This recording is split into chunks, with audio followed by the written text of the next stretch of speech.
So hi guys, welcome back to my YouTube channel. My name is CS. Shantanu Bhandari और आज आप देखने वाले corporate funding and listing in stock exchange June 2022 के amendments. बताना चाहता हूँ कि ऑलरेडी ये अमेंडमेंट्स आई थिंक 11 पार्ट्स में मैंने कंप्लीट कर लिए हैं एंड सारे के सारे अमेंडमेंट्स आपको हमारे detail and fast track batch जो है उसमें मिल चुके हैं। So just like any other subject, चाहे वो GMRC है जिसमें अमेंडमेंट है इन द ग्रुप 1, ग्रुप 2 में SA, CMDD, RCD and then CRI, इन सब के amendments and thereafter corporate funding के भी अमेंडमेंट्स अब कंप्लीट हो चुके हैं। MDCS के अमेंडमेंट्स मैं कर रहा हूँ, सो आई सपोज 1-2 दिन में वो भी कंप्लीट हो जाएंगे, तो उसको भी मैं यहाँ पे डालूंगा यूट्यूब पे, आप उसको भी देख सकते हैं। तो आज कॉर्पोरेट फंडिंग में आप ICDR 4th अमेंडमेंट जो है उसके अंदर जो चेंजेस आए हैं प्रमोटर के कंट्रीब्यूशन वगैरह को लेके उसको देखेंगे और इसके जो नोट्स हैं वो रेडी हैं सारे के सारे। फास्ट ट्रैक बैच जो बच्चे देख रहे हैं या डिटेल क्लासेस देख रहे हैं सभी को ये नोट्स हमने प्रोवाइड कर दिए, not just for this subject but for every other subject of CS professional, because हमारे पास सारे के सारे subjects he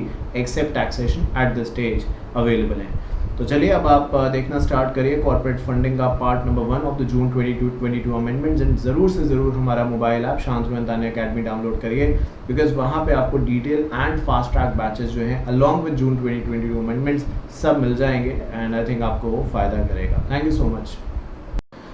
Hi guys, welcome back. My name is C.S. Shantanu Mandari. Welcome you all to the particular subject that is called as Corporate Funding and Listing in Stock Exchange CS Professional Group 3 और आज हम बात करने वाले हैं जून 2022 के amendments के बारे में। सो नाउ आज से क्योंकि हम इस क्लास की शुरुआत कर रहे हैं या इस अमेंडमेंट्स फॉर कॉर्पोरेट फंडिंग जो है उसकी शुरुआत कर रहे हैं, बट आपको ये बता दूं कि जो ग्रुप 1 है एंड देन ग्रुप 2 है, जितने भी उसके अंदर पेपर्स हैं, बिकॉज हमारे पास सारे ही सब्जेक्ट्स अवेलेबल हैं, सो इन दैट केस सारे के सारे सब्जेक्ट्स में अमेंडमेंट्स हैं और ग्रुप 1 के एज वेल एज ग्रुप 2 के अमेंडमेंट्स ऑलरेडी हो चुके हैं।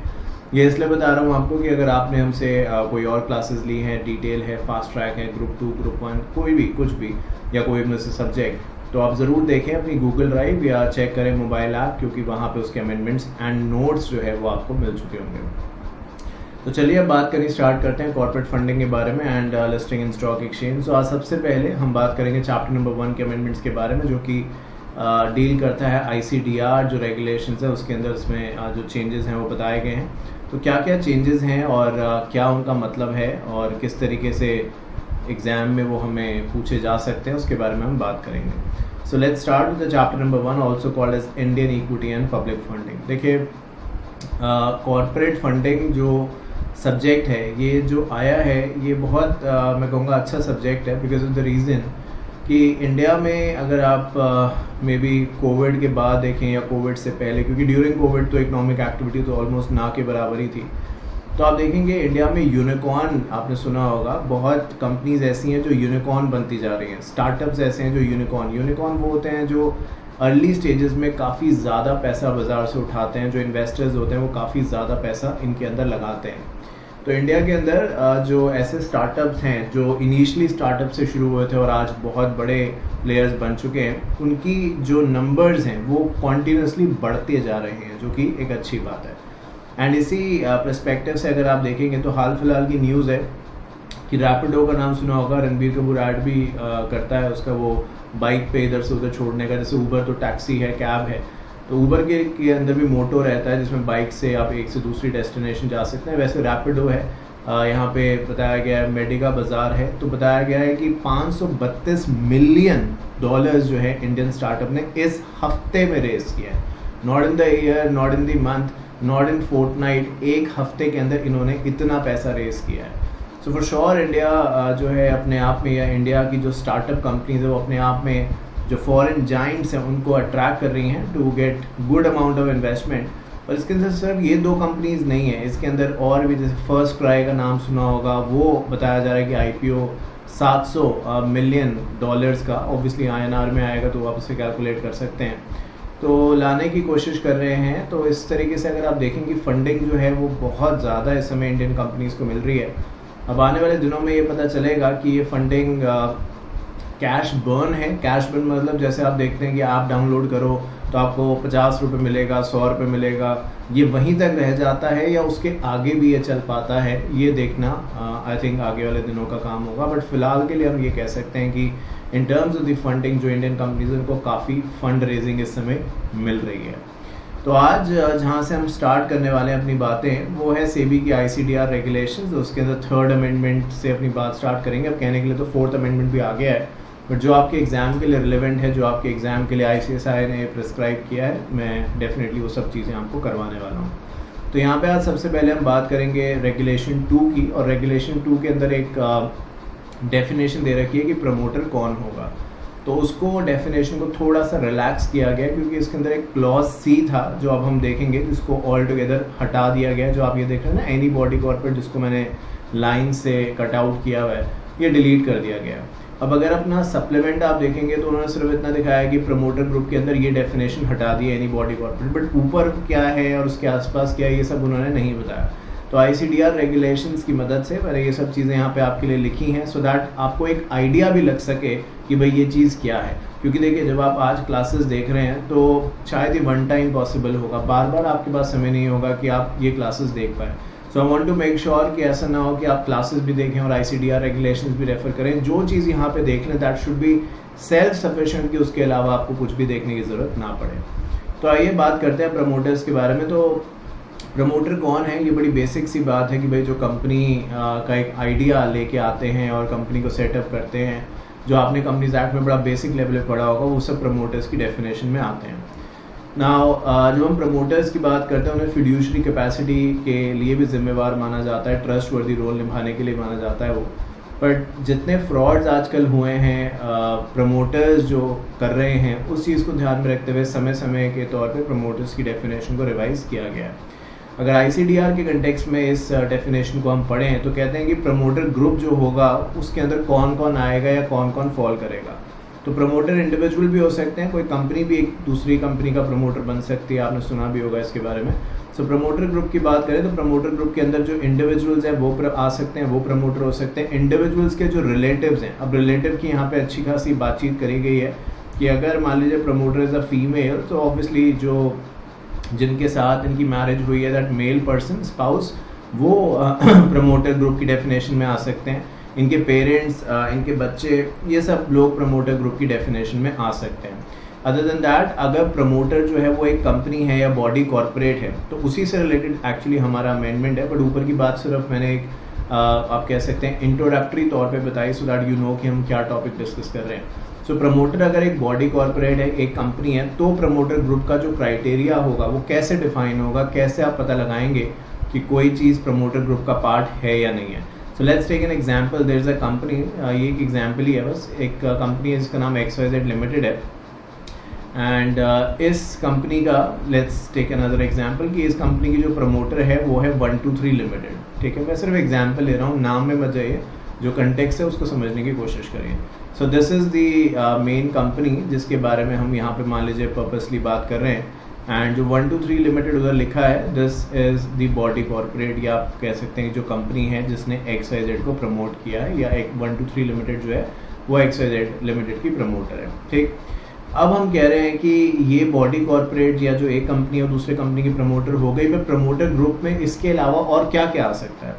तो कहते हैं कि जो प्रमोटर ग्रुप है उसके अंदर ये जो 123 लिमिटेड है, अगर इसकी कोई सब्सिडरी है, इस कंपनी की ये जो प्रमोटर बनी हुई है, ये प्रमोटर है XYZ की, तो ये 123 लिमिटेड जो प्रमोटर है XYZ की, इस कंपनी 123 लिमिटेड जो है, इसकी कोई होल्डिंग है, इसकी कोई सब्सिडरी है, तो वो भी प्रमोटर ग्रुप का पार्ट माना जाएगा। प्रमोटर तो 123 है XYZ के लिए, बट प्रमोटर ग्रुप जो है वो एक बड़ा वर्ड है, तो उसके अंदर जो भी 123 लिमिटेड से रिलेशन रखते हैं डायरेक्टली और इनडायरेक्टली, लाइक होल्डिंग और सब्सिडरी, वो लोग भी इस प्रमोटर ग्रुप की डेफिनेशन में आएंगे।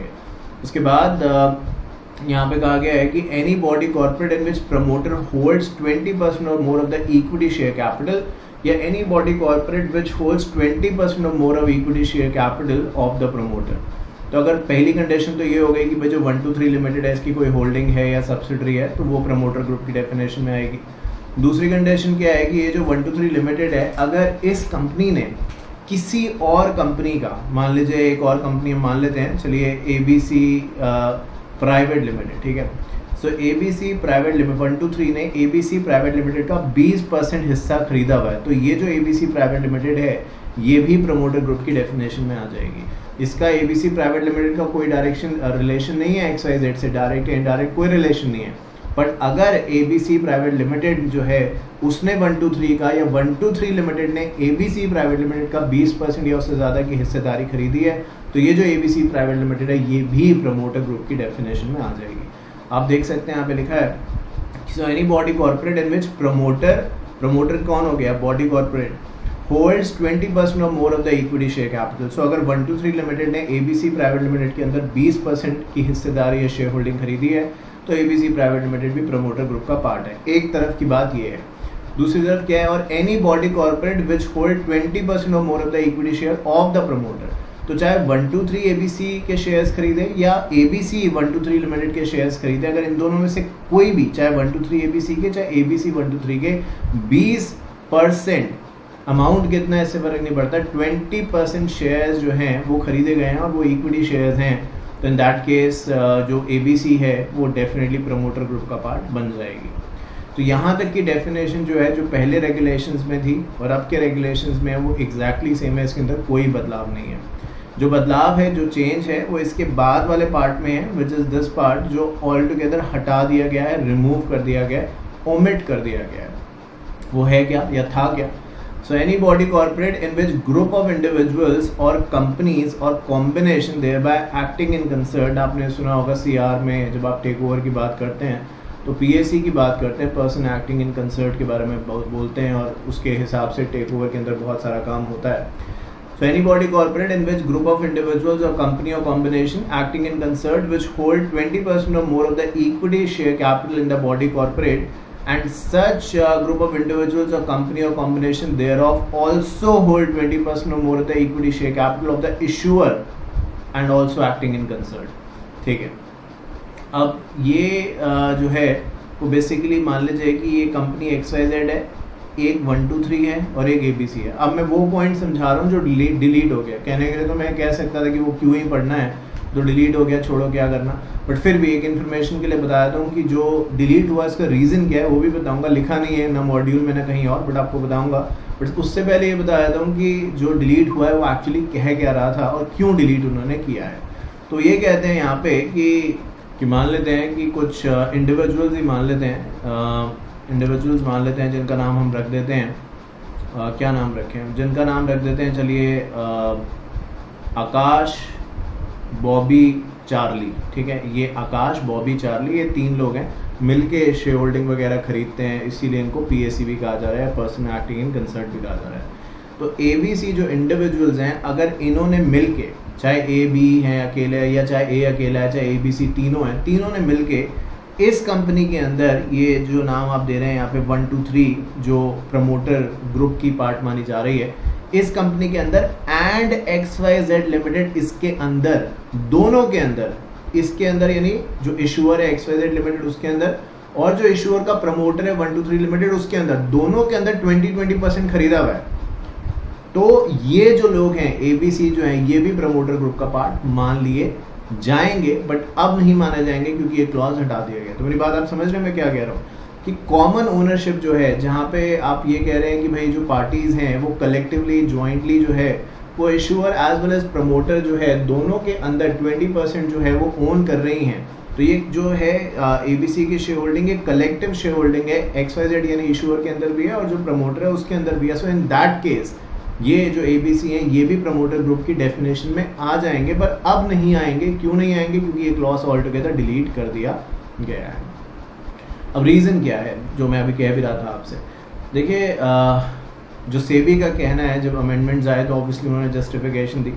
उनका ये कहना है कि प्रमोटर रीजन को या प्रमोटर्स की डेफिनेशन को रिलैक्स रखना चाहते हैं, क्योंकि ये जो डेफिनेशन है बहुत ज़्यादा ब्रॉड हो रही थी, जिससे कि अननेसेसरी जो लोग थे वो भी इस डेफिनेशन के अंदर फॉल कर रहे थे, जो कि कॉर्पोरेट्स को रिपोर्टिंग में प्रॉब्लम लेके आ रहा था या जो उनकी ऑब्लिगेशंस उसको फुलफिल करने में प्रॉब्लम लेके आ रहा था। क्योंकि आप ये भी समझिए, जब हम शेयर होल्डिंग की बात करते हैं तो उसका डायरेक्ट रिलेशन है इन्वेस्टमेंट से।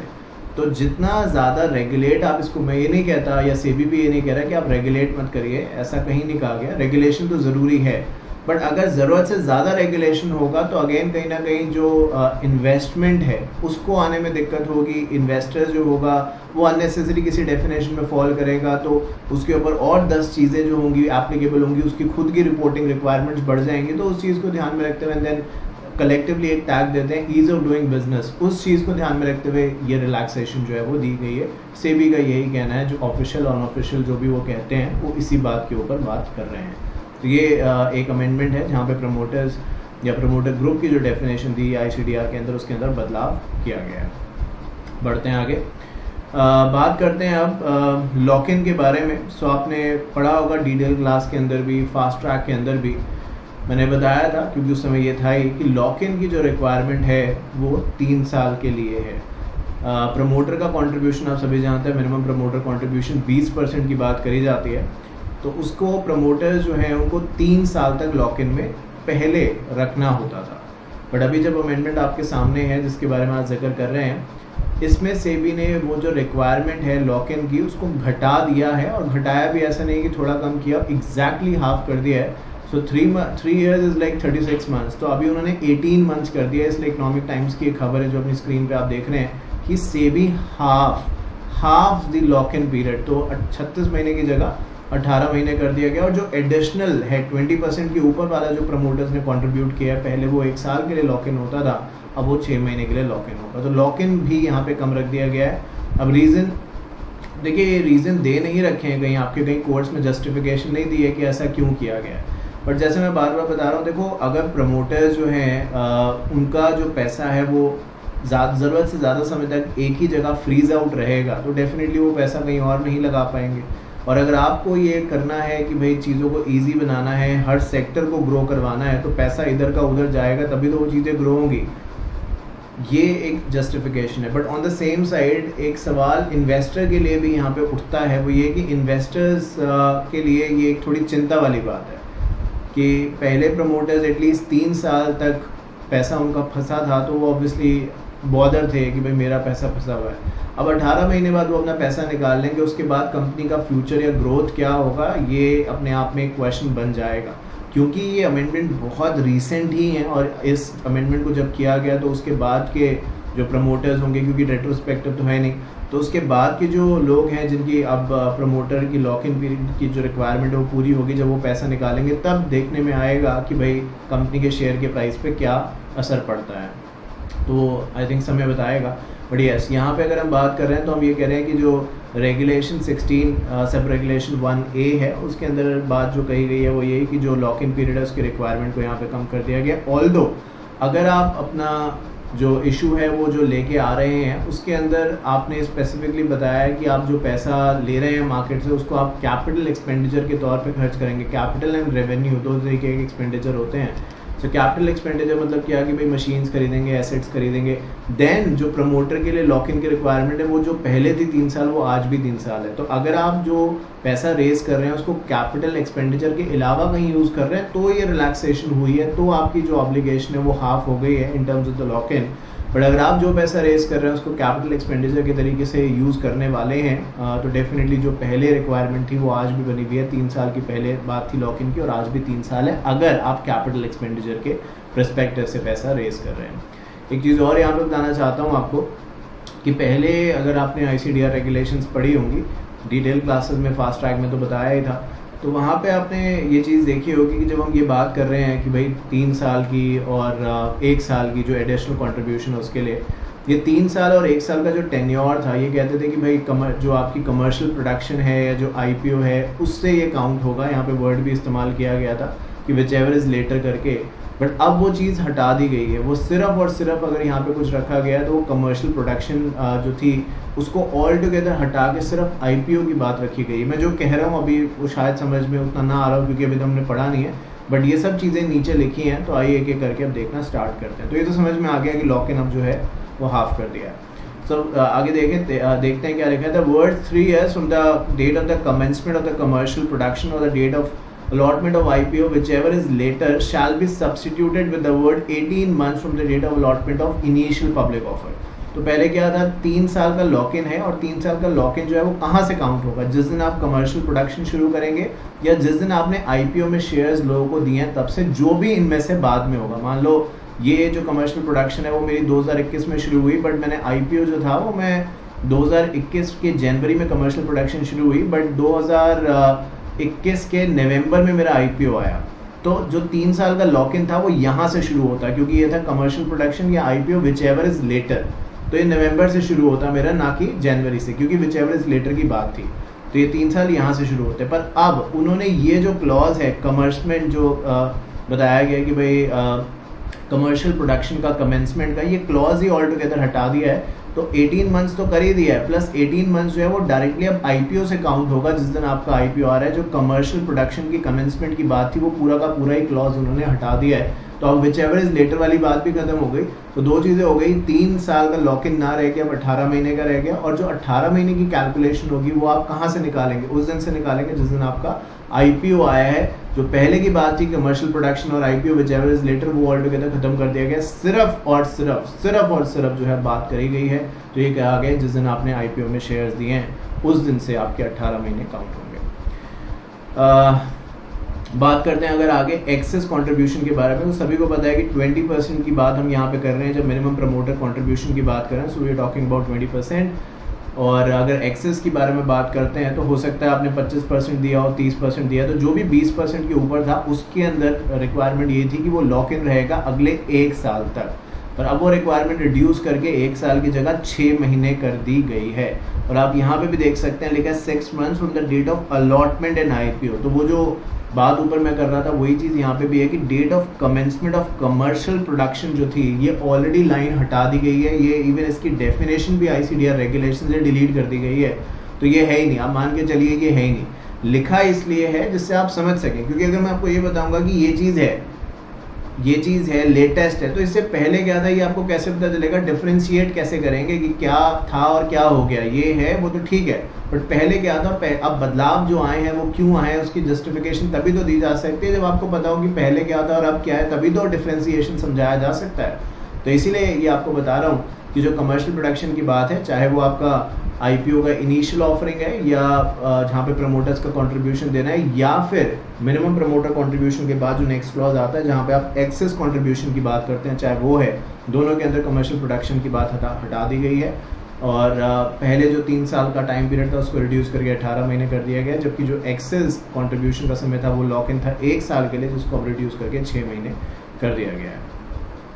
इसके अलावा यहाँ पे ये भी बताया गया, जो मैं आपसे कह भी रहा था, एक प्रोविजन और इंसर्ट किया गया रेगुलेशन 16(1)(a) करके, provided that in case majority of the issue proceed is proposed to be utilized for the capital expenditure, then the lock-in period shall be 3 years from the date of allotment in IPO।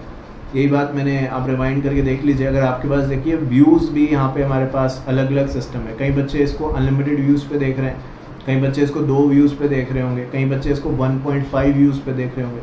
तो जैसा जिसका हिसाब है उसके हिसाब से आप rewind करें अगर आप कर सकते हैं। इतना तो आप सभी को अलाउड है करने का, बट नहीं भी तो आपको याद होगा मैंने अभी बताया था आपको कि भाई अगर कैपिटल एक्सपेंडिचर, बड़ा बताया हुआ था कि कैपिटल क्या है, रेवेन्यू क्या है, तो अगर आप जो पैसा रेस कर रहे हैं उसके प्रोसीड से आप कैपिटल एक्सपेंडिचर करने वाले हैं, तो जो पहले आपका लॉक इन था वो आज भी रहेगा, यानी जो पहले 3 साल की बात हमने कही थी वो एज इट इज़ आज भी है। तो ये आई थिंक जो बात है वो यहाँ पे कही गई है। द रीज़न बीइंग, देखिए आप अगर कोई भी आप घर खरीदते हैं, ठीक है, तो ऐसा बहुत कम होता है, होने को तो इस दुनिया में कुछ भी इम्पॉसिबल नहीं है, इम्पॉसिबल कहना ही गलत है, पर आप देखेंगे बहुत कम होता है कि आपने कोई घर खरीदा और 2 साल में उसकी वैल्यू बहुत ज़्यादा बढ़ गई और सब्सटैंशली ग्रो हो गया, कम होता है। तो जो कैपिटल रेवेन्यू या ऐसे कह दीजिए कैपिटल एक्सपेंडिचर होते हैं, इनके अंदर जो गेस्टिनेशन पीरियड है, यानी जो इनके अंदर रिटर्न का पीरियड है, क्योंकि बिल्डिंग बना देने से तो प्रॉफिट नहीं आएगा ना। बिल्डिंग बनाने के बाद आपने फैक्ट्री सेटअप करनी है, फैक्ट्री का सेटअप करने के बाद उसमें प्रोडक्शन शुरू होगा तो कंपनी की इनकम होगी। फिर इकोनॉमिक्स की अलग बात है कि लॉस है, ब्रेक इवन है, वो सब एक अलग चीज़ है, बट फैक्ट्री बनने में, काम शुरू होने में समय जाएगा। तो इसीलिए यहाँ पे कहा गया है कि तब तक तो प्रमोटर को बंधे रहना पड़ेगा जब तक हमें ये ना दिख जाए कि भाई हो क्या रहा है। ऑल्दो लॉक इन खत्म हुआ तो प्रमोटर तो बाहर निकल ही सकते हैं और उन्हें पता ही होता है कि वो जो कर रहे हैं वो क्या चीज़ है क्या नहीं। तो कैपिटल एक्सपेंडिचर को ध्यान में रखते हुए ये समय थोड़ा सा बढ़ाया गया, but other than that 18 months की बात करी गई है। उसके बाद लिखा है कैपिटल एक्सपेंडिचर में क्या क्या चीज़ें आएंगी, ये चीज़ मैं आपको ऑलरेडी बता चुका हूँ कि purchase of land, plant, machinery, ये सब कैपिटल एक्सपेंडिचर है, अकाउंट्स में भी आपने पढ़ा होगा। बात करते हैं lock in of specified security held by person other than promoters, जो कि रेगुलेशन 17 का पार्ट है। तो प्रमोटर्स की बात हम कर चुके हैं। अब हम उनकी बात कर रहे हैं जो प्रमोटर्स के अलावा लोग हैं। मैं आपको बता दूं कि जब आप ये रेगुलेशन पढ़ेंगे सो रियलाइज़ कि जो एम्प्लॉयज़ हैं जिनको ESOP वगैरह या ऐसी कुछ स्कीम्स इशू करी गई हैं वो इस रेगुलेशन के अंदर नहीं आएंगे। उनका जो हिसाब किताब होगा वो इस कैटेगरी या इस रेगुलेशन के पर्सपेक्टिव के अंदर फॉल नहीं करेगा। तो और लोग जिन्होंने पैसा इन्वेस्ट किया और प्रमोटर के अलावा हैं वो, अगर उनके बारे में बात करें तो उनका भी लॉक इन पीरियड यहाँ पे घटा दिया गया है। तो यहाँ पे कहा गया है कि पहले जो लोग थे प्रमोटर के अलावा उनका लॉक इन पीरियड जो था वो 1 ईयर का था, जिसको रिड्यूस करके अब जो है वो 6 मंथ्स कर दिया गया है। The entire pre-issue capital held by a person other than promoter shall be locked in for a period of 6 months from the date of allotment of IPO instead of 1 year। तो ये हर जगह आप देखेंगे duration तो चलिए कम होती नज़र आ रही है, और सिंपल सी बात है जितना भी अभी तक हमने देखा एग्जैक्टली हाफ की बात आप कर सकते हैं, या हाफ कहें तो गलत नहीं होगा, क्योंकि चाहे आप प्रमोटर का मिनिमम कंट्रीब्यूशन देखिए, प्रमोटर का एक्सेस कंट्रीब्यूशन देखिए, contribution other by person other than promoter देखिए, हर जगह वो 50% से रिड्यूस हुआ है। तो अगर आप ये भी याद करते हैं कि भाई 50% जो है टोटल जो लॉक इन पीरियड है उसमें रिडक्शन आया है, तो ये भी गलत नहीं है। बस आपको ये टाइम फ्रेम याद करना है कि किस चीज़ के कंटेक्स्ट में बात कर रहे हैं। क्या वो मिनिमम प्रोमोटर कंट्रीब्यूशन की बात कर रहे हैं, या मिनिमम के ऊपर जो एक्सेस है उसके बारे में बात कर रहे हैं, या उन लोगों के कंटेक्स्ट में बात कर रहे हैं जो कि प्रमोटर के अलावा हैं और जिन्होंने कंट्रीब्यूट किया है, जिसके अंदर एम्प्लॉयज़ नहीं आते। अच्छा, इससे पहले हम आगे बढ़े, मैं ये भी आपको बताना चाहता हूँ कि देखिए ये जो चीज़ें करी गई हैं, कहने के लिए ये रेगुलेशन 2018 में आया और ये चेंजेस ऑब्वियसली उसके बाद किए गए हैं। बट अगर आप ईज़ ऑफ डूइंग बिजनेस की रैंकिंग देखें जो मुझे लेटेस्ट मिली है, आई नो 2019 तो पुराना हो गया, बट जो लेटेस्ट मिली है वही मैं आपके सामने रख रहा हूँ। इससे इम्प्रूव भी हो सकती है, डिक्रीज भी हो सकती है, बट जहाँ जो रास्ता आप देख रहे हैं जहाँ से ये होके आई है रैंकिंग, वो डेफिनेटली ये सजेस्ट कर रहा है कि in terms of the ease of doing business जो है वो इंडिया काफ़ी ग्रो कर रहा है, सब्सटैंशियली ग्रो कर रहा है। तो let's hope for the best कि आने वाले दिनों के अंदर ये और ज़्यादा अच्छा हो जाए, और ये सब जो चेंजेस करे जा रहे हैं ये इसी तरफ हैं या इसी पर्सपेक्टिव को ध्यान में रखते हुए करे जा रहे हैं, जिससे कि जो फॉरेन, क्योंकि देखो आपको पता है एक चीज़ मैं आपको बताऊं कि जो इससे कॉन्ट्रेरी है उनको, मैं स्टॉक मार्केट फॉलो करता हूँ, मैं ये नहीं कहता कि मैं उसका कोई गुरु हूँ या मैं एक्सपर्ट हूँ, ऐसा कुछ नहीं है, बट मैं फॉलो करता हूँ जो मुझे लगता है, मैं देखता रहता हूँ।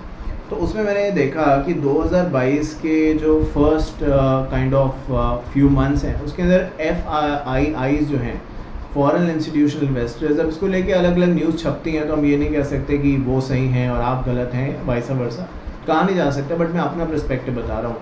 उसके अंदर FIIs जो है ना, उन्होंने ड्रास्टिकली इंडिया से पैसा बाहर निकाला, विड्रॉ किया, आप चेक भी कर सकते हैं। बट ऑन द कॉन्ट्रेरी जो DIIs हैं यानी डोमेस्टिक इंस्टीट्यूशनल इन्वेस्टर्स हैं, अगर FII ऑफिस में FII चलता है ना ज़्यादा, तो इसलिए तो FII अगर मान लो 100 करोड़ रुपए एक दिन निकाल रहे हैं, तो DII जो है वो 120 करोड़ रुपए इन्फ्यूज़ कर रहे हैं, तो वो स्टॉक मार्केट को पकड़े हुए हैं। नहीं तो आपने देखा था बीच में मार्केट कहाँ चला गया, फिर कितना गिर गया, फिर धीरे धीरे ऊपर उठ रहा है। मतलब आप डिपेंड करता है आप ये क्लास कब देख रहे हैं, बट मैं आपको वो सिचुएशन बता रहा हूँ जो इस समय की है। तो आने वाले दिनों में हम देखेंगे कि ये जो है DIIs जो कितना होल्ड कर पाते हैं, but definitely in terms of the international business ranking तो इम्प्रूव हुई है। अब भाई ये पेपर पे है या एक्चुअली काम के बेसिस पे हुई है, ये तो आने वाला वक्त ही बताएगा।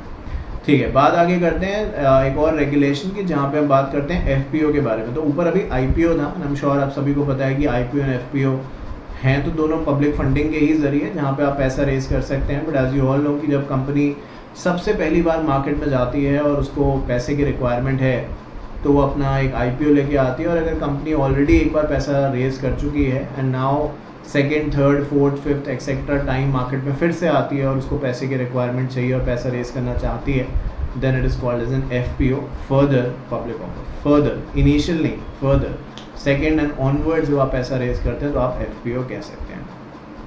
अब प्रमोटर को यहाँ पे भी लॉक इन की बात करी गई है, तो यहाँ पे भी लॉक इन का जो पीरियड था उनका, उसको भी रिड्यूस कर दिया गया है। और जो लॉक इन का पीरियड था वो एग्जैक्टली वैसा ही 3 इयर्स का था, जिसको एग्जैक्टली वैसा ही 18 महीने कर दिया गया। और ध्यान रखिएगा 18 मंथ्स, पहले ये था 3 इयर्स जो है from the date of commercial production or the issue of shares in IPO whichever is later. But अब ये जैसा कि मैं पहले भी बता चुका हूँ और अभी बता रहा हूँ, IPO और FPO के केस में दोनों ही सेम है ये, कि भाई ये लेटर वाला क्लॉज ही हटा दिया, दो के बीच में हो सकता है ना विच एवर इज लेटर, जब एक ही ऑप्शन है तो फिर लेटर क्या और फॉर्मर क्या।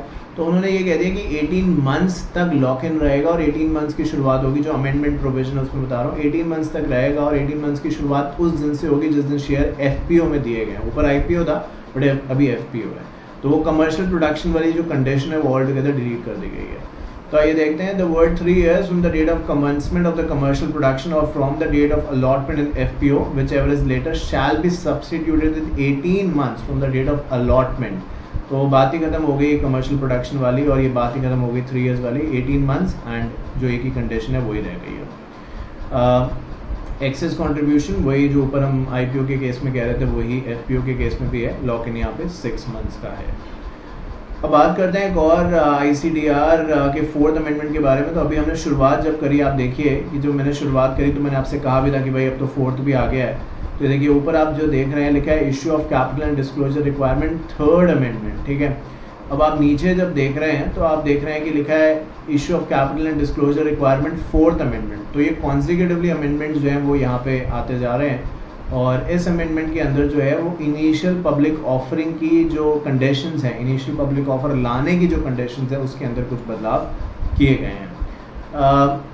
ये जो बदलाव हैं ये सिर्फ उन्हीं कंपनी को इफेक्ट करेंगे। अभी मैं पूरे रेगुलेशन आपको समझाऊंगा और उसके अंदर जो सब्सटीट्यूशन वगैरह वो सब भी समझाऊंगा, बट ये जो बदलाव हैं ये उन्हीं कंपनी को इफेक्ट करेंगे जो कि टेक्निकली प्रोन कंपनी है, बायोटेक्नोलॉजी, नैनो टेक्नोलॉजी, सॉफ्टवेयर वगैरह के एरिया में डील करती हैं। Because technology is the future, right. अगर आप ये कहते हैं कि मैं शूज़ बनाता हूँ या मैं कर्टन्स बनाता हूँ या मैं पेन बनाता हूँ, कोई बुरा काम नहीं है ये भी बहुत ज़रूरी काम है और इसके अंदर भी बहुत पैसा है, बहुत कंपनीज यही कर करके बड़ा बन गई। बट जो अब हम बात कर रहे हैं इसका रिलेशन इन सेक्टर से या इन स्पेसिफिक कंपनीज से नहीं है। ये सारा का सारा जो अभी हम पढ़ने वाला है that only and only relates to a technological perspective, जिसके अंदर नैनो टेक्नोलॉजी, जैसे कि मैंने कहा बायोटेक्नोलॉजी, ऐसी चीज़ें शामिल हैं। आइए देख लेते हैं कि क्या है। बेसिकली ये स्पेशल जो राइट्स हैं, सुपीरियर वोटिंग राइट्स हैं, उसको लेके पूरा का पूरा मामला है। आइए देखते हैं क्या लिखा है और आई थिंक इसको मैं आगे बढ़ाऊँ उससे पहले मैं थोड़ा सा एक बार आपको बैकग्राउंड बताऊँ कि ये जो प्रोविज़न है ये लाया क्यों गया, या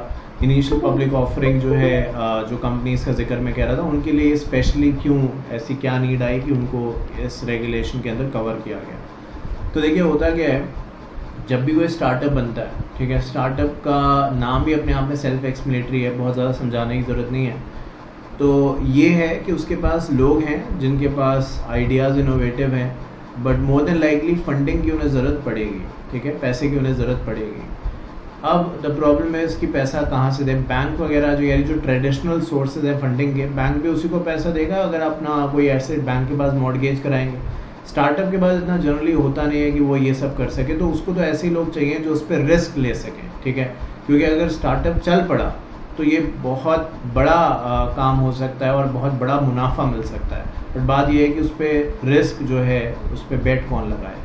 तो इसमें क्या होता है कि जितने भी ये लोग होते हैं जो स्टार्टअप बनाते हैं, कंपनी बनाते हैं, वो अभी बीच में शार्क टैंक इंडिया नहीं आ रहा था एक सोनी पे प्रोग्राम, मैं ये नहीं कह रहा हूँ कि वो इसी लाइंस पे था, बट वो क्या कर रहे थे कि ठीक है हम तुम्हें इतना पैसा देंगे और तुम्हारे कंपनी के इतना इक्विटी खरीदेंगे, इन्हीं लाइंस पे तो था वो प्रोग्राम। तो ये भी यही करते हैं कि भाई ठीक है जो भी आपके एंकर इन्वेस्टर्स हैं या जो भी और इन्वेस्टर्स हैं वो ये कहते हैं ठीक है भाई हम आपकी कंपनी का इतना हिस्सा लेंगे और आपको हम पैसा देने के लिए तैयार हैं। तो जो फाउंडर्स होते हैं वो अपना हिस्सा डाइल्यूट करते जाते हैं, क्योंकि जब तक वो शेयर होल्डिंग बेचेंगे नहीं दूसरों को तब तक उन्हें फंडिंग नहीं मिलेगी। तो ऐसे करते करते करते वो इस स्टेज पे पहुंच जाते हैं कि जहाँ पे उनके पास कुछ बचता ही नहीं है, जो कुछ होता है वो सारा का सारा और जो इन्वेस्टर्स बड़े बड़े होते हैं जिन्होंने पैसा लगाया उनके हाथ में चला जाता है। तो अब क्या होता है, जो फाउंडर हैं, जो प्रमोटर्स हैं, जिनके पास इनोवेटिव आइडियाज़ हैं, उनका भी कोई खास इंटरेस्ट नहीं रहता, क्योंकि उनके पास शेयर होल्डिंग सब्सटैंशियल बची नहीं है, जो थी वो सारी की सारी इधर उधर बढ़ गई। अब सारा पैसा ऑलरेडी बिजनेस में इन्वेस्ट कर चुके हैं, तो अगर कल ये बिजनेस ग्रो कर भी जाएगा तो ठीक है, उनकी प्रोफाइल के लिए अच्छा हो सकता है, but as a share holder उनके पास क्योंकि कुछ बचा नहीं है, तो कोई डिविडेंड मिले या कोई राइट मिले वो कुछ होने नहीं वाला। तो ये चीज़ को ध्यान में रखते हुए सेबी को अलग अलग रिकमेंडेशन आए, तो सेबी ने यहाँ पे एक स्पेशल राइट्स या सुपीरियर राइट्स का जो कंसेप्ट है वो इन कंपनीज के लिए इंट्रोड्यूस किया, और ये कहा गया कि अगर इन कंपनीज ने ऑलरेडी सुपीरियर राइट्स के शेयर्स दे दिए हैं आईपीओ वगैरह लाने से पहले, तो फिर ये सिर्फ ऑर्डिनरी शेयर्स इशू कर सकते हैं। ऑर्डिनरी शेयर्स के अंदर भी कुछ कंडीशंस में बदलाव किए गए हैं, वो अब हम देखते हैं, बट इसका बेसिक मैकेनिज्म यही है कि भाई जो प्रमोटर्स हैं, फाउंडर्स हैं, जिनके पास इनोवेटिव आइडिया है, उनकी शेयर होल्डिंग इस हद तक भी डाइल्यूट ना हो जाए कि भाई उनका इंटरेस्ट ही बिजनेस में खत्म हो जाए कि ना मैं शेयर होल्डर हूँ, ना मैं कुछ और हूँ, मुझे क्या फ़र्क पड़ता है कि कंपनी चल रही है नहीं। तो जो बाकी लोग हैं जिन्होंने पैसा लगाया है उनका पैसा डूब जाता है, या फिर उनके पैसे डूबने के चांसेस जो हैं वो काफ़ी बढ़ जाते हैं, क्योंकि जो आप हैं, आपका बेसिक जो दिमाग था वो तभी तक चल रहा था जब तक आपका इंटरेस्ट था। अब आपका इंटरेस्ट खत्म हो गया, आपका पैसा निकल आया है, आपने अपनी शेयर होल्डिंग दूसरों को बेच दी, तो आपका इंटरेस्ट खुद ही नहीं रहा उस काम के अंदर, तो फिर नॉर्मल सी बात है शायद वो काम उतना बेटर प्रोग्रेस नहीं कर पाएगा जितना कि कर पाता अगर आपके पास उसकी हिस्सेदारी होती, फाउंडर या प्रमोटर्स के पास उसकी हिस्सेदारी होती। तो उसी को ध्यान में रखते हुए यहाँ पे ये कुछ प्रोविजन ऐड करेंगे, आइए देखते हैं। तो कहते हैं if an issuer has issued special rights equity shares to its promoter founders, the said issuer shall allow to do an initial public offer only of the ordinary shares subject to the compliance with the provision। तो अगर जो issuer है, जैसे कि मैंने बताया, उसने special rights के शेयर्स दे दिए हैं फाउंडर्स वगैरह को, तो वो सिर्फ ऑर्डिनरी शेयर्स ही अब मार्केट में दे सकता है। और उसके लिए भी कंडीशंस क्या है कि जो कंपनी ये कर रही है वो कौन सी कंपनी होनी चाहिए जिसने स्पेशल राइट्स के शेयर्स दिए हैं। कोई ऐसी कंपनी होनी चाहिए जो मैं ऑलरेडी बता चुका हूँ, कोई technology, IT, data analysis, biotechnology, वो सारे के सारे नाम है जिसके बारे में ट्रेडिशनली बहुत कम बात करी जाती है। मैं ये नहीं कह रहा कि लोग जानते नहीं हैं या आप नहीं जानते होगे, ये नाम को पहली बार सुन रहे होगे, ऐसा नहीं है, बट इसके बारे में उतनी बात नहीं होती है, ये इंडस्ट्री उतनी ज़्यादा मैं कहूँगा लोग नोटिस नहीं कर रहे हैं, बट यही जो है वो हमारा फ्यूचर है, इसी पे सब कुछ होने वाला है। द नेटवर्क जो चेंज है वो ये है, जिसको भी आपने स्पेशल राइट्स के शेयर्स दिए हैं, जो आपके प्रमोटर्स हैं, फाउंडर्स हैं, उनकी एक तरीके से आप ऐसे कह सकते हैं नेटवर्थ जो है वो 1000 करोड़ से ज़्यादा नहीं होना चाहिए। पहले क्या था, ये 1000 करोड़ अमेंडेड है, पहले यह था कि 500 करोड़ से ज़्यादा नहीं होना चाहिए, बट अभी बढ़ा के इसको 1000 करोड़ कर दिया गया है। तो अगर आप कोई ऐसे सेक्टर में हैं जो ऊपर की जो मैंने बताया उसके अंदर फॉल करता है और आप अपना IPO लाना चाहते हैं, तो स्पेशल राइट्स के शेयर्स अपने प्रमोटर फाउंडर को दे सकते हैं, but you have to make sure कि जिनको आप शेयर्स ये दे रहे हैं उनकी जो नेटवर्थ है वो 1000 करोड़ से ज़्यादा की ना हो, उससे कम की हो, तो ही आप ये शेयर्स उन्हें इशू कर सकते हैं स्पेशल राइट्स के। अदरवाइज भले वो फाउंडर हैं या भले वो प्रमोटर हैं, बट उनको स्पेशल राइट्स के शेयर्स नहीं मिलेंगे, उनको ऑर्डिनरी शेयर्स ही दिए जा सकेंगे। उसके बाद ये सब कुछ सेम है। तो ये जो आप देख रहे हैं क्लॉज 5 है, ऊपर 2 क्लॉज दे रखे हैं, तो 2 ये हो गए, एक ये हो गया, एक ये हो गया, क्लॉज 1 2 हो गए, this is 3, this is 4 and this is 5। तो 3 और 4 भी ऐसा ही है, उसमें भी कोई बदलाव नहीं है, सिर्फ 5 में चेंज है। पढ़ लेते हैं पर The SR special right shares were issued only to the promoters founders, ये ऑलरेडी हम बात कर चुके हैं। The issuer of the SR has been authorized by the special resolution at the general meeting of shareholders। और आप सभी जानते हैं कि जब शेयरहोल्डर्स की मीटिंग बुलाई जाएगी तो ऐसा है तो है नहीं कि हम कह देंगे कि मीटिंग है तो वो आ जाएंगे, पहले नोटिस जाएगा, उसमें एजेंडा होगा, किसको इशू कर रहे हैं स्पेशल राइट्स, क्यों इशू कर रहे हैं, क्या कंडीशंस पे इशू कर रहे हैं, ये सब कुछ आपको जस्टिफिकेशन देनी पड़ेगी। उसके बाद ही ये फैसला होगा कि इशू होना है कि नहीं। और उसके बाद जो अमेंडमेंट है वो ये कि जिनको आपने स्पेशल राइट्स के शेयर्स दिए इनके पास स्पेशल राइट्स के शेयर पिछले 3 महीने में हो, यानी कंपनी जिस दिन अपना so called as red herring या ड्राफ्ट प्रोस्पेक्टस फाइल कर रही है, जिस दिन फाइल कर रही है उसके पिछले 3 महीने के अंदर भी इन प्रमोटर्स या फाउंडर्स के पास ये स्पेशल राइट्स के शेयर्स होने चाहिए। तो ऐसा नहीं है कि आप इशू लेके आ रहे हैं और जल्दी जल्दी में आपने इनको ये शेयर्स एलोकेट कर दिए, अलॉट कर दिए। दी ऑब्जेक्टिव है इसकी कंपनी का जो कंट्रोल है, जो कंट्रोलिंग पावर है, जैसे कि मैंने ऊपर पूरा समझाया, अब कंक्लूड करते हुए ये कह रहा हूँ कि दी ऑब्जेक्टिव है इसकी जो कंट्रोलिंग पावर है, डिसीजन मेकिंग पावर है, वो प्रमोटर्स या फाउंडर्स के हाथ में रहे। नो डाउट वो अपने शेयर होल्डिंग डाइल्यूट तो करेंगे तभी पैसा उनके पास आएगा, नहीं तो ऐसा पैसा कौन लगाएगा बिना। आपने शार्क टैंक कितना बेसिक शो था, उसमें मुझे बताइए कि किसी ने भी उनमें से ऐसा किया कि ये ले चल 1 लाख रुपए रख ले, मतलब एक इमोशनल बात अलग है, बट वैसे क्या किसी ने किया कि ठीक है मैं तुम्हें 10 लाख रुपए दे रहा हूँ, तुमसे कुछ नहीं लूंगा, ऐसा तो कुछ नहीं। कुछ तो लिया ही लिया, भले 10% लिया, बहुतों के तो 50% ले लिया उसके अंदर शेयर होल्डिंग जो थी, तो वो यही पर्सपेक्टिव पे है। तो शेयर होल्डिंग डाइल्यूट होगी नो डाउट, बट उसको इस एक्सटेंट तक भी नहीं करना कि प्रमोटर और फाउंडर का इंटरेस्ट खत्म हो जाए और वो बिजनेस से बाहर जाने की सोचे। तो यही इस पूरी बात का ऑब्जेक्टिव है। इसके अलावा ICDR रेगुलेशंस के अंदर जब ये सब बदलाव किए गए तो ये कहा गया कि भाई सेबी की तरफ से कि जो कंपनी इसको नहीं फॉलो करेगी उस पर सख्त कार्रवाई करी जाएगी। और बाद में उन्हें ऐसा लगा कि शायद कुछ ज़्यादा हो गया, तो उन्होंने रूल आप ऐसे कह सकते हैं पैरा 9A जो था उसमें इंसर्ट किया। उसमें कह दिया कि अगर स्टॉक एक्सचेंज को लगता है कि किसी कंपनी ने प्रोविजंस नहीं फॉलो किए हैं, बट इससे किसी इन्वेस्टर या जो जनरल पब्लिक है उसके इंटरेस्ट को कोई खास फर्क नहीं पड़ने वाला, ठीक है। मतलब डिस्क्लोजर देना था, मान लो नहीं दिया, बट इससे इन्वेस्टर को ऐसे कोई फ़र्क खास पड़ने नहीं वाला, बिल्कुल भी फ़र्क पड़ने नहीं वाला। तो इन दैट के स्टॉक एक्सचेंज पेनल्टी जो है वो हो सकता है वेव ऑफ कर दे, हो सकता है पेनल्टी को कम कर दे, तो ये ऑप्शन है। But general the rule says कि अगर आप ICD, भाई कानून में बनाया क्यों गया है, इसलिए तो बनाया कि जो लोग हैं वो उसको फॉलो करें और जो नहीं करेगा वो उस पर फाइन पेनल्टी की बात है। बट वही एक डिस्क्रिशनरी पावर्स देनी शायद ज़रूरी थी, तो वही यहाँ पे दी गई है। और वही यहाँ पे कहा गया है कि SEBI issued a circular bearing number, ये रेफरेंस दे रखा है, specifying the fines to be imposed by the stock exchange for non-compliance of ICDR regulation in partial modification of the circular dated this. Para 9 is inserted which provide that stock exchange may deviate, मनमर्जी के मालिक हैं, discretion powers हैं, from the provision of the circular wherever the interest of the investors are not adversely affected.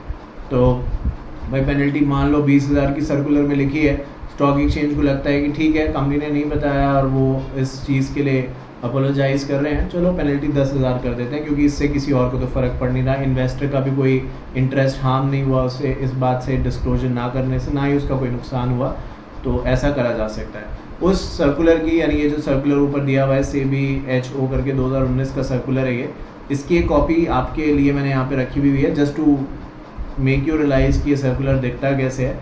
तो circular तो 3 page का था, तो वो तो नहीं मैंने लिखा बिकॉज वो शायद ज़्यादा हो जाता, बट एक जिस्ट दिखाने के लिए आपको बताया कि भाई जैसे बोनस शेयर है, इसके कंप्लायंस आपको करने हैं, अगर आपने नहीं किया तो बताया गया 20,000 रुपये की पेनल्टी लगेगी आपके ऊपर अगर आपने कंप्लायंस नहीं किए। तो इस तरीके के 3 पेज का सर्कुलर है, अलग अलग चीज़ों की अलग अलग पेनल्टीज प्रिस्क्राइब करी गई हैं, और आपने समझ ही लिया कि जो पैरा 9A है उससे ये प्रोविजन को रिलैक्स करने की कोशिश करी गई है।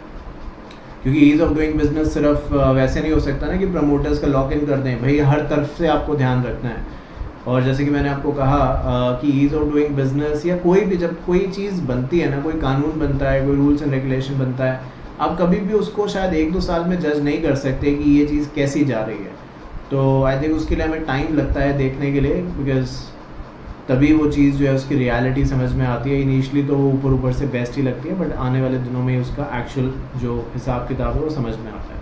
तो चलिए, इसके साथ हमारा जो पार्ट 1 है इस अमेंडमेंट सीरीज़ का जून 2022 का, वो अब यहाँ पे कंप्लीट होता है। आपसे दोबारा मिलूंगा चैप्टर नंबर 2 के साथ। चैप्टर 1 के अमेंडमेंट्स हो गए हैं, चैप्टर 2 के अमेंडमेंट्स के साथ मिलूंगा और डेफिनेटली अपनी बात को आगे बढ़ाएंगे। ध्यान रखिएगा एक इंपॉर्टेंट चीज़ जो आपको बताना चाहता हूँ इसी क्लास के अंदर, कि ग्रुप 1 के अंदर GMRC जो आपका सब्जेक्ट है, इसको आप प्यार से एथिक्स भी बुलाते हैं, इसके अंदर अमेंडमेंट्स हैं 40 पेजेस। मैंने अबाउट 41 पेजेस के नोट्स दिए हैं और कुछ आई थिंक 10-11 वीडियोस भी रिकॉर्ड करके दे चुका हूँ। इतना कर चुका हूँ तो याद नहीं है मुझे भी। ड्राफ्टिंग में कोई चेंज नहीं है, तो दैट्स ओके। अगर आपके पास कहीं किसी की भी क्लास है या आप अपने आप पढ़ रहे हैं तो कोई चेंज नहीं है, टेंशन नहीं लेनी।